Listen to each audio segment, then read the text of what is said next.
నమస్తే నాగేశ్వర్ గారు. అసెంబ్లీ ఆమోదించి పంపిన బిల్లుల్ని ఆమోదించకుండా గవర్నర్లు నిలిపివేస్తే చట్టసభలు నిర్వీర్యమవుతాయి అని విచారణ సందర్భంగా సిజేఐ గవాయ్ స్పష్టం చేశారు సార్.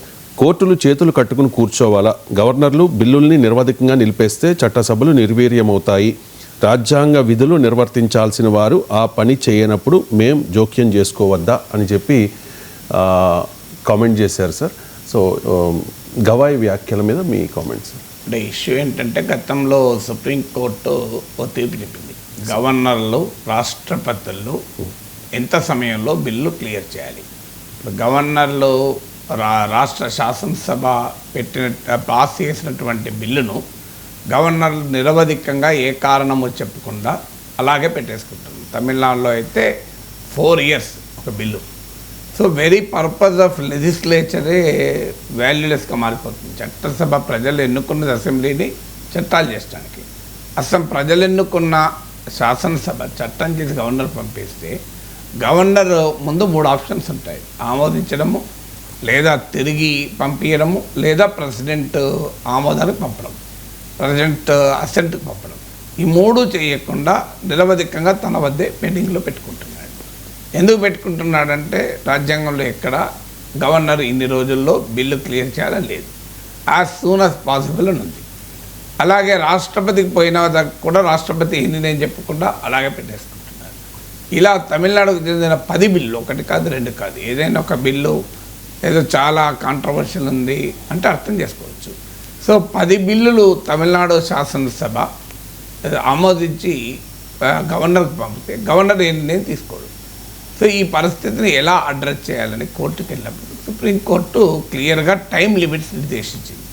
కొన్ని బిల్లులకు 1 month, కొన్ని బిల్లులకు 3 months, గవర్నర్లకు, ఈవెన్ రాష్ట్రపతికి.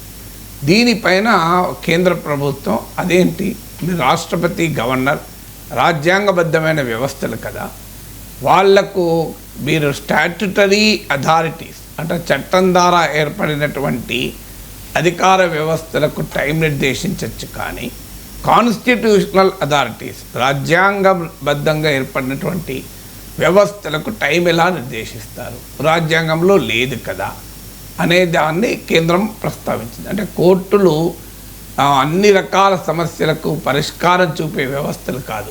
Courts are not problem solvers, అన్నిటికీ ప్రాబ్లమ్ సాల్వర్స్ కోర్టులు కావు. కోర్టులు రాజ్యాంగంలో లేనిది అంటే రాజ్యాంగంలో టైం లిమిట్ లేదు కనుక కోర్టులు ఎలా టైం లిమిట్ నిర్దేశిస్తాయి, దీన్ని రాజకీయ రంగంలోనే పరిష్కరించుకోవాలి. సో ఈ సమస్యకి ఏమైనా ఉంటే పొలిటికల్గా పరిష్కరించుకోవాలి. గవర్నర్లకు చాలా 1,00,000 కారణాలు ఉండొచ్చు బిల్లులు ఆ బిల్లులపై నిర్ణయం తీసుకోకపోవడం అంటూ కేంద్రం సమర్థించింది. ఇప్పుడు కేంద్రం వాదన ఏంటి, రాష్ట్రాల ప్రతిపక్ష పాలిత రాష్ట్రాలు చట్టాలు చేసినా అది ప్రజలకు ఉపయోగపడే చట్టాలైనా మా ఏజెంట్లుగా ఉండే గవర్నర్ల ద్వారా మేము ఆపేస్తాం. ఇది భారత రాజ్యాంగం అంగీకరిస్తుందా? ఫెడరల్ రాజ్య వ్యవస్థలో ఒక రాష్ట్ర ప్రభుత్వం కేంద్ర ప్రభుత్వం బ్రాంచ్ ఆఫీస్ కాదు. ఈవెన్ హైకోర్టే సుప్రీంకోర్టు బ్రాంచ్ ఆఫీస్ కాదు. ఇటీవల అలహాబాద్ హైకోర్టుకు చెందిన ఒక జడ్జి కేసులో, అలాగే తెలంగాణ హైకోర్టుకు సంబంధించిన ఒక కేసులో సుప్రీంకోర్టు తీర్పు చెప్తూ చాలా స్పష్టంగా చెప్పింది, హైకోర్టుకు సుప్రీంకోర్టు బాస్ కాదు. It is not an administrative authority superior. High court కూడా ఇండిపెండెంట్ ఎగ్జిస్టెన్స్ ఉంటుంది. సుప్రీంకోర్టు ఒక అపలేట్ కోర్టు మాత్రమే. అంటే హైకోర్టు ఇచ్చిన తీర్పుల పైన ఆ తీర్పులు సవరించవచ్చు, కొట్టివేయవచ్చు, ఆమోదించవచ్చు. Supreme court is an higher judiciary but not higher administrative control. High court పైన ఏ రకమైన పాలనాపరమైన నియంత్రణ సుప్రీంకోర్టుకు ఉండదు.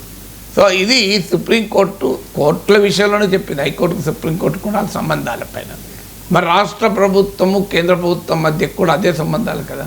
ఇప్పుడు కేంద్ర ప్రభుత్వం చేతిలో రాష్ట్ర ప్రభుత్వాలు ఉండాలి, ఎందుకంటే దానివల్ల గవర్నర్ల ద్వారా మేము రాష్ట్ర ప్రభుత్వాన్ని పనిచేయకుండా చేస్తాం. ఇప్పుడు ఉదాహరణకు మీకు ఢిల్లీ అరవింద్ కేజ్రీవాల్ ప్రభుత్వం ఇంటింటికి రేషన్ వస్తువులు సప్లై చేసే విధానాన్ని చేపట్టింది. లెఫ్టినెంట్ జనరల్ దాన్ని ఆపేస్తాడు. ఎందుకు ఆపుతాడు అంటే అది అరవింద్ కేజ్రీవాల్ ప్రభుత్వానికి మంచి పేరు వస్తుంది, ఆమ్ ఆద్మీ పార్టీకి మంచి పేరు వస్తుంది.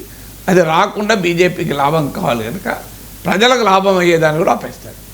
ఇలా గవర్నర్లు బ్లేటెంట్గా వివరించినప్పుడు మరి ఏం చేయాలి? అని సుప్రీంకోర్టు ఈ తీర్పు చెప్పింది. గవర్నర్లకు రాష్ట్రపతులకు కూడా కాల పరిమితిని నిర్దేశించింది. అప్పుడు సుప్రీంకోర్టు స్పష్టంగా అన్నది, మేము గవర్నర్ను రాష్ట్రపతిని ఏ నిర్ణయం తీసుకోమని అడగడం లేదు, నిర్ణయం మాత్రం తీసుకోమని మాత్రమే అడుగుతున్నాం అని స్పష్టంగా సుప్రీంకోర్టు వ్యాఖ్యానించింది. సో దానిపైన కేంద్ర ప్రభుత్వం ప్రెసిడెన్షియల్ రెఫరెన్స్ అని రాష్ట్రపతి ద్వారా కాన్స్టిట్యూషనల్ క్వశ్చన్స్ పైన క్లారిటీ తీసుకోవటానికి ప్రెసిడెన్షియల్ రెఫరెన్స్ అనే విధానం ఉంటుంది.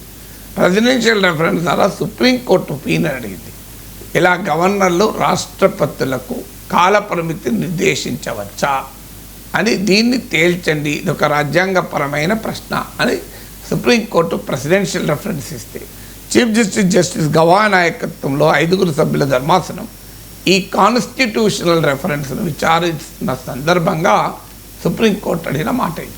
జస్టిస్ గవా అడిగిన మాట ఏంటంటే, గవర్నర్లు రాష్ట్ర శాసనసభ ఆమోదించిన బిల్లుల్ని ఏళ్ల తరబడి పెట్టుకుంటే, ఆ బిల్లులు పనిచేయకుండా చేస్తే, నిరర్థకంగా చేస్తే, రాజ్యాంగబద్ధమైన పదవుల్లో ఉన్నవారు వారు చేయాల్సిన పని చేయకుండా చట్టసభల పనిని అడ్డుకుంటుంటే ఏం చేయాలి? దీనికి కేంద్ర ప్రభుత్వం తరఫున వాదన విచిత్రంగా వాదన ఏంటంటే, తుషార్ మెహతా వాదన పొలిటికల్ ప్రాసెస్లో తేలాల్సిందే అంటారు. పొలిటికల్ ప్రాసెస్ ఎట్లా తెలుస్తుంది? అదే సుప్రీంకోర్టు అడిగింది. రాష్ట్ర ప్రభుత్వాన్నన్నా ప్రజలు రాజకీయ రంగంలో తిరస్కరించవచ్చు 5 ఏళ్లకు, గవర్నర్లు ప్రజల దగ్గరికే పోరు కదా, మరి వాళ్ళని ఈ పొలిటికల్ ప్రాసెస్లో ఎట్లా తెలుస్తుంది అని అడిగారు. ఆన్సర్ లేదు. అసలు న్యాయ సమీక్షకు అధికారం లేదని ఎవరు చెప్పారు?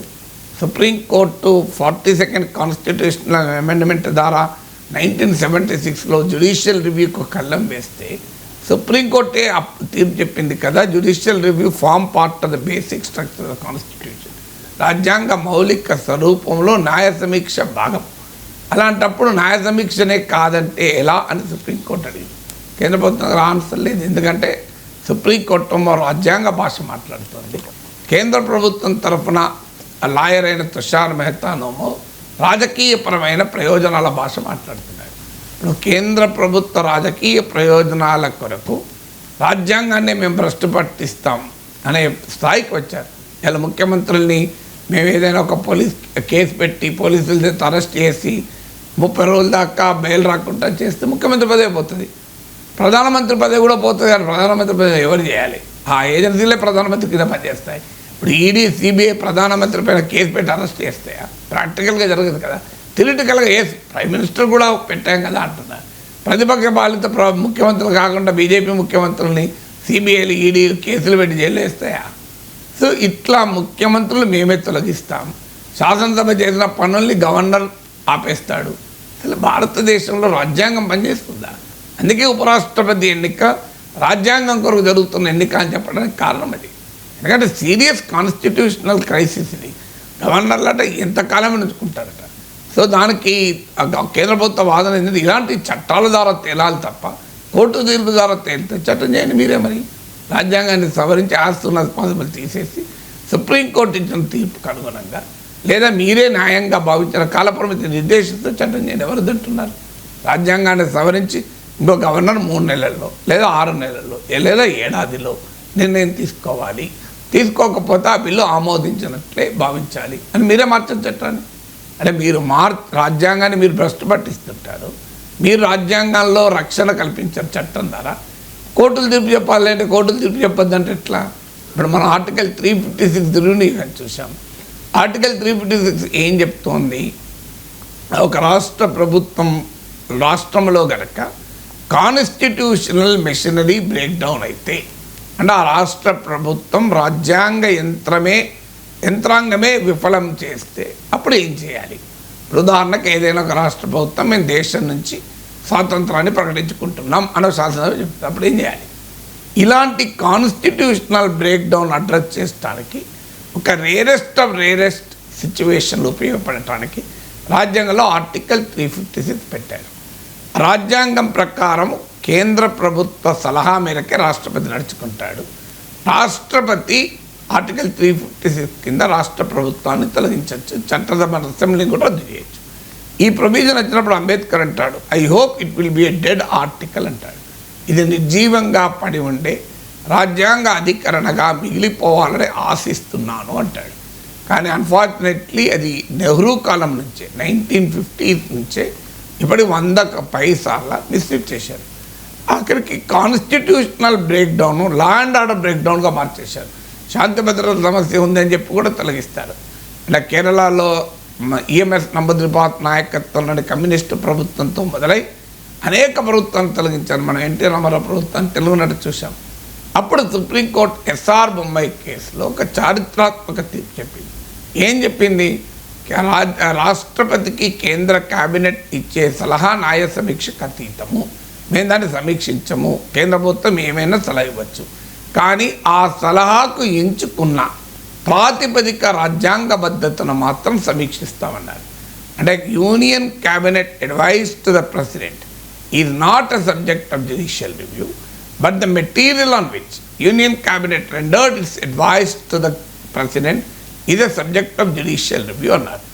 అంత క్రియేటివ్గా జడ్జిమెంట్ ఇచ్చి కేంద్ర క్యాబినెట్ ఏమైనా సలహా ఇవ్వచ్చు, కానీ ఆ సలహాకైతే ఒక రాజ్యాంగబద్ధమైన ప్రాతిపదిక ఉండాలి. ఇప్పుడు డాక్టరు ఏ మెడిసిన్ అని ఇవ్వచ్చు, కానీ ఆ రోగ నిర్ధారణ పరీక్షల ప్రాతిపదిక ఇవ్వాలి కదా. ఇప్పుడు ఉదాహరణకు టైఫాయిడ్ వచ్చిందని కనుక నీకు తేలితే బ్లడ్ టెస్ట్లో నువ్వు కలరాకు ట్రీట్మెంట్ ఇస్తే, లేదా హెపటైటిస్ బికి ట్రీట్మెంట్ ఇస్తే, లేదా హెచ్ఐవికి ట్రీట్మెంట్ ఇస్తావా? నీకు టైఫాయిడ్ అని తేలింది, టైఫాయిడ్కి సంబంధించిన ట్రీట్మెంట్ ఇవ్వాలి తప్ప నేను డెంగ్యూకి ట్రీట్మెంట్ ఇస్తా అంటే నడవదు కదా. డాక్టర్ ఫ్రీడమ్ ఉంటుంది. టైఫాయిడ్కు ఏ మెడిసిన్ వాడాలి, ఇంకో ఫలానా యాంటీబయాటిక్ వాడాలా, ఇంకో యాంటీబయాటిక్ వాడాలా, యాంటీబయాటిక్తో పాటు ఏదైనా వాడాలా, this is doctor freedom. But doctor freedom ఎక్కడ ఆగుతుంది?